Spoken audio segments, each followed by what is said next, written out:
Hey guys, I just got to know कि CBSE class 10th और 12th वाले बच्चों का फाइनली रिजल्ट अब आ चुका है। मतलब इतने टाइम से सब वेट कर रहे थे कि यार कब आएगा 10th और 12th वालों का रिजल्ट।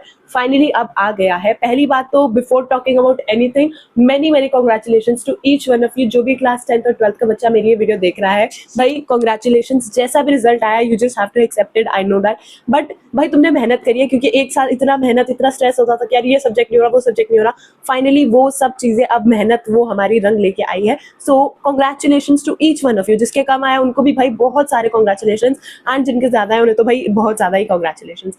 अब आज की वीडियो में मैं थोड़ा सा अपना स्टोरी टाइम देती हूँ। अब देखो यार, पिछले साल ना मेरी भी सेम, अब देखो यार पिछले आना मेरे साथ भी मतलब सेम ही चीज हुई थी। मेरे को जब पता लगा ना कि 12th वालों का रिजल्ट आ गया, मैं डर के मारे सो गई, because it usually happens with me कि मेरे को ऐसा लगता है ना कि यार अब मेरे साथ कुछ गलत होने वाला है। मैं डर जाती हूँ। I just want to skip that moment, because ऐसा लगता है कि भाई बस ये जल्दी से खत्म हो। तो मेरे को ऐसा था कि भाई सो के अपना टाइम फटाफट से मैं अपना टाइम निकालती हूँ, ताकि सीधा मैं जब उठूँ तब 10th का रिजल्ट आए। तो उसके बाद मेरे भैया ने मेरे को कॉल करा कि भाई रिजल्ट आ गया है। मैं उठकर अपना रिजल्ट चेक करा एंड आई गॉट 80%। अब लेट मी टेल यू यार, देखो पहली चीज तो ये है कि जिनका रिजल्ट बहुत अच्छा है, मेनी मेनी कॉन्ग्रेचुलेशंस। बट जिनका अच्छा नहीं आया ना भाई, देखो इस टाइम पर तुम्हें थोड़ा ऐसा लग रहा होगा कि यार काश मैंने मेहनत कर ली होती, काश थोड़ा सा और एफर्ट डाल लिया होता, काश थोड़ा ऐसा कर लिया होता, काश थोड़ा वैसा कर लिया होता।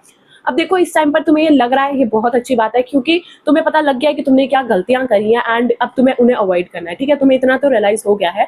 And what I believe is कि रिग्रेट थोड़े टाइम के लिए सही है, बट अगर तुम इसे ज्यादा खींचोगे, ज्यादा टाइम तक लेके जाओगे, तो तुम अपने आगे वाली क्लासेस को भी वेस्ट कर दोगे। सो द थिंग इज कि अगर तुम्हें लगता है कि तुम्हारे एक्सपेक्टेड परसेंटेज नहीं आई है, of course we can not do anything, we just can accept the result and learn from our mistakes. पहली चीज, हमेशा कुछ भी जिंदगी में करने जाओ ना यार, कभी कभार हमें हमारे हिसाब से नहीं होती है चीजें, ठीक है, but that doesn't mean that that's the end of the life और समथिंग लाइक कि भाई अब तो होगा ही नहीं जिंदगी में कुछ। नहीं भाई, उससे आगे भी बहुत अच्छी चीजें प्लान करी हुई होती है भगवान ने। सो पहली चीज तो ये है कि अगर तुम्हें लगता है कि यार ऐसा नहीं हुआ मेरे साथ तो मेरी जिंदगी खत्म है, नहीं खत्म, जिंदगी शुरू हुई है अभी। तो ये चीज है। सेकेंडली इसकी भाई हमेशा अपनी गलतियों से ना सीखा करो। मैं बताऊं, मैं एक साल पहले पता नहीं कैसी बच्ची थी, अब एक साल बाद I have seen a lot of changes in my self.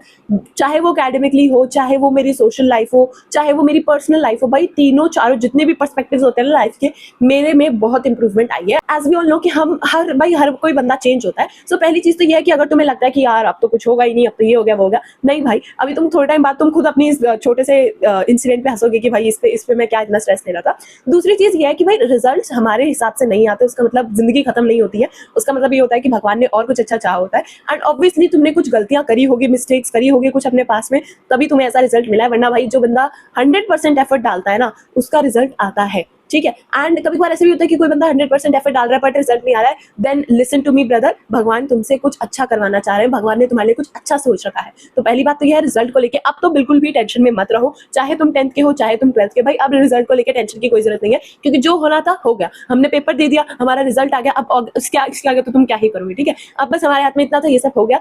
अब बस इसको एक स्वीट सी मेमोरी बना के पीछे कर दो। ठीक है, and now focus on your future. होता है कि कभी कभार हम अपने पास्ट को लेके बैठ जाते हैं, बहुत ज्यादा से दुखी से हो जाते हैं ना। ठीक है यार, तुम्हें थोड़ा बहुत बीच बीच में ना 11th की क्लास में तुम्हें अचानक से अपनी क्लास 10th याद आएगी, तुम्हें ऐसा लगेगा कि यार काश कर लेना चाहिए था, काश कर लेना चाहिए था। जब तुम्हारे मन में ऐसी फीलिंग आए ना कि काश कर लेना चाहिए था, 11th में वो मिस्टेक्स रिपीट मत करना। मतलब गलतियां करना सही होता है, बट उस गलतियों को दोबारा रिपीट करना इट इज नॉट गुड। ठीक है, तो मैं भी अब यही ट्राई करूंगी। मेरी क्लास 10th में इतने अच्छे परसेंटेज नहीं आए, मतलब मेरे को ऐसा लगता था कि यार मैं ज्यादा स्कोर कर सकती थी, एंड अब मेरे को ऐसा लगता है कि यार मेरे को कोई क्लास 10th दोबारा दे दो, मैं दोबारा से पूरी मेहनत से 100% लाके दिखा दूंगी। सो द थिंग इज कि मैंने जो क्लास 10th में मिस्टेक्स करी है, अब इस साल क्लास 12th के अंदर I am going to make sure कि ये मिस्टेक्स मैं दोबारा रिपीट नहीं करूंगी, मतलब नहीं करूंगी, चाहे कुछ भी हो जाए, चाहे जमीन इधर से उधर हो जाए, मैं ये मिस्टेक्स नहीं दोबारा करने वाली हूँ। क्योंकि एज आई टोल्ड यू कि मिस्टेक्स करना एक बार ही करना ठीक है, गलतियां हो जाती है सबसे एक बार, बट दैट डजंट मीन कि हम बार बार वही गलती करते रहे। समझ रहे हो, वो वाली चीज है। एंड आज की वीडियो मैं थोड़ी सी फास्ट फॉरवर्ड बना रही हूँ, मैं थोड़ा जल्दी जल्दी बोल रही हूँ, क्योंकि मेरे गले की बैंड बजी पड़ी है। आज मेरा साइकोलॉजी का पेपर था,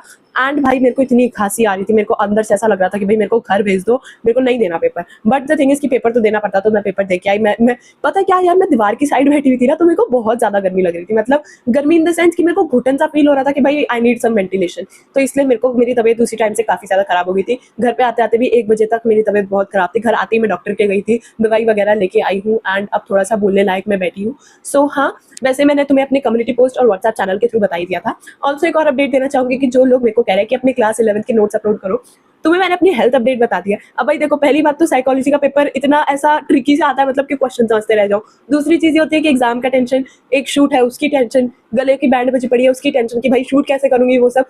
तो तुम समझ जाओ, मेरे को थोड़ा-सा टाइम दे दो, इस वीक तक आई विल मेक श्योर कि मैं डाल दूँगी। मतलब हाँ, धीरे-धीरे मैंने पीडीएफ्स तो क्लिक कर लिया, बस धीरे-धीरे अपलोड करना रहता है। तो उसके लिए तुम मेरे को मेरे व्हाट्सएप चैनल पे मेरे को फॉलो कर सकते हो, ठीक है? तो लिंक तुम्हें डिस्क्रिप्शन बॉक्स में मिल जाएगा, साथ ही साथ पिन्ड कमेंट सेक्शन में भी मैंने लिंक डाल दिया है।